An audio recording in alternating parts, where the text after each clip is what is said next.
Hi, my name is Xavier, and I'm the Week 5 discussion leader.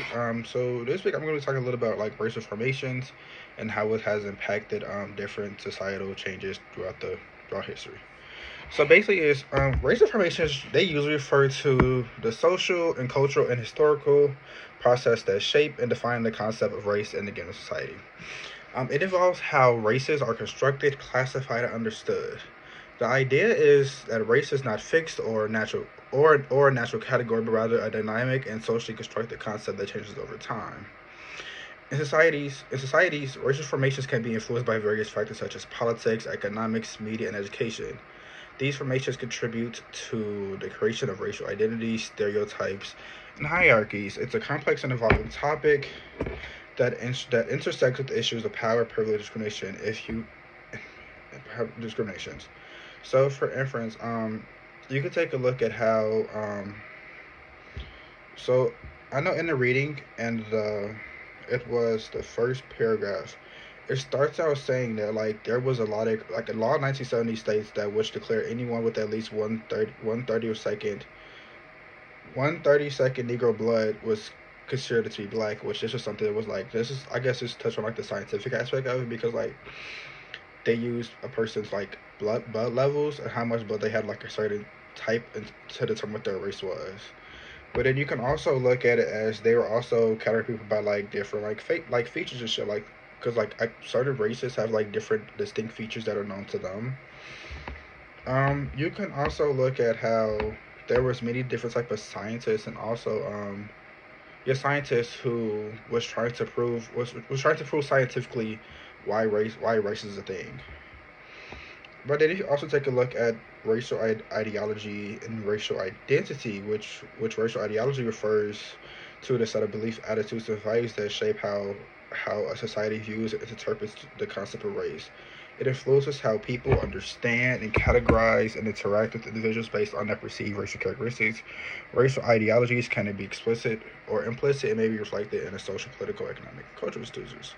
So I know there are certain races who have certain perceived notions about the races, like for instance, and this comes from host like one thing I could think of is first with the black community, based on like things that are shown in the media, on movie stuff, we are sometimes perceived as thugs and like we're perceived as thugs, which is not true all the time. Um, and it's just something that's not true because even though it's perceived in a way where you see every day in mass media, like they only show the bad things. They only show the bad things. Like they only show people. They only show the bad things that black people do, which is not always the case. But racial identity, on the other hand, is an individual's self-concept and sense of belonging to a particular racial group. It is often influenced by personal experiences, cultural background, and society perceptions. Racial identity can play a significant role in shaping a person's self-esteem, social relationships, and overall sense of belonging.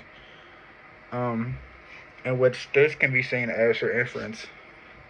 Um, Me being black shapes a big part of my identity because there are certain things that I wouldn't. I guess there's certain things that I wouldn't have been. When it comes to my identity, there are certain things that I wouldn't see myself doing if I was another race. If that makes sense, I'm sorry, but.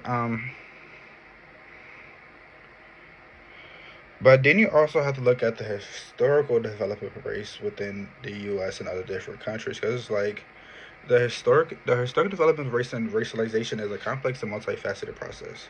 Throughout history, various societies have developed systems of categorizing people based on physical characteristics, creating hierarchies and justifying social, economic, and political inequalities. So, as I said earlier, there were certain laws that were created in order to separate different people from one another. For instance, like I said earlier, if you had a certain amount of black blood, if you had a certain amount of black blood in you, you were considered black, even though you didn't necessarily look black. And also, you can look at it like even some people use religion to justify because like they only saw if you look at like when you were source from they only saw white people as children of God, and if you want a child of God, you were considered human.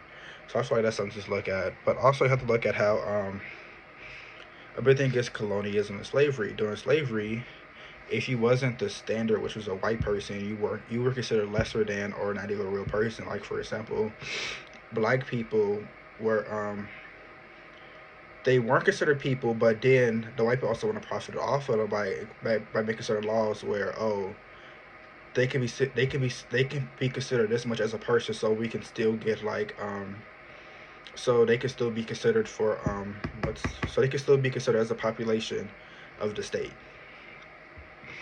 And let's look at scientific racism because in the 18th and 19th centuries, the rise of scientific inquiry led to development of